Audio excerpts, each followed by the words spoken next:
Allons à la maison du Seigneur. Aujourd'hui, je suis à Zogoualé, au pied de la montagne, et je reçois avec joie l'arrivée de ta servante, prophétesse Jean-Baptiste. Maintenant, Seigneur, le compte est fait, et tu me dis, nous allons marcher. Je voudrais te dire merci ce matin. Comme je te dis merci tous les matins, mais aujourd'hui spécifiquement.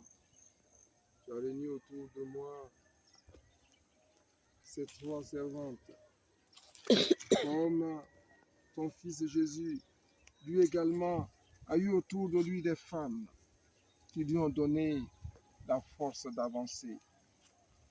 Et la parole du Seigneur dit bien qu'autour de Jésus se trouvaient des femmes qui se mettaient à sa disposition, qui mettaient à disposition leur bien.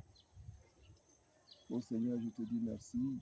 Je voudrais que tu puisses en ce jour encore renforcer leur foi en cette mission de la justice de Dieu. Maintenant, nous devons pouvoir, Seigneur, t'entendre et faire ta volonté. Tu m'as appelé ce matin, tu m'as dit, avant d'aller consacrer au sanctuaire, partout est sanctuaire ici où que vous vous trouvez. Et tu m'as inspiré déjà cet ouvrage qui va révolutionner le monde.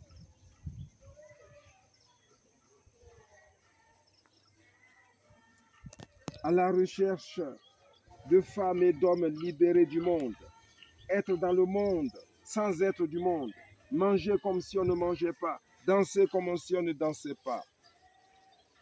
Et c'est de triple rupture empirique, épistémologique et heuristique d'une révolution de la pensée humaniste engluée dans la mondialisation des mœurs anthropophobes à l'aide de l'apothéose des économies globalisées. Oui, nous allons y dénoncer le faux partage. De plus en plus, les individus, les institutions nationales, internationales, publiques et privées, les ONG internationales surfent sur l'économie des malheurs.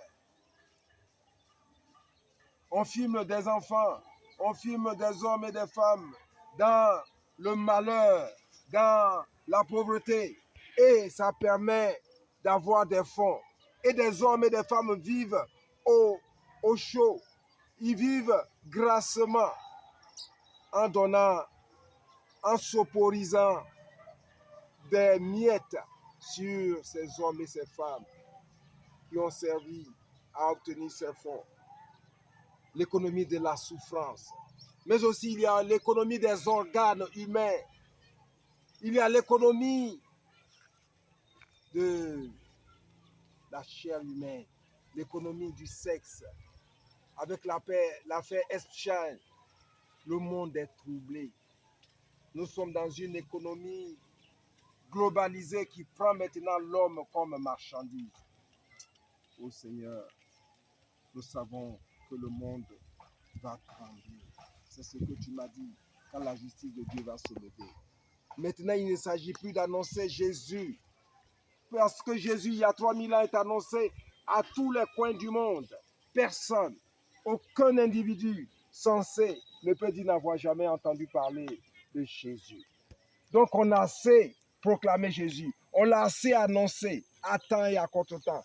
Maintenant, Jésus dit, le temps est venu pour que les vrais adorateurs adorent Dieu en esprit et en vérité. C'est-à-dire que plus que des paroles, ce sont des œuvres qu'il faut poser et des œuvres de justice de Dieu, de partage, de pardon et d'obéissance aux instructions de Dieu maintenant et toujours pour les siècles des siècles.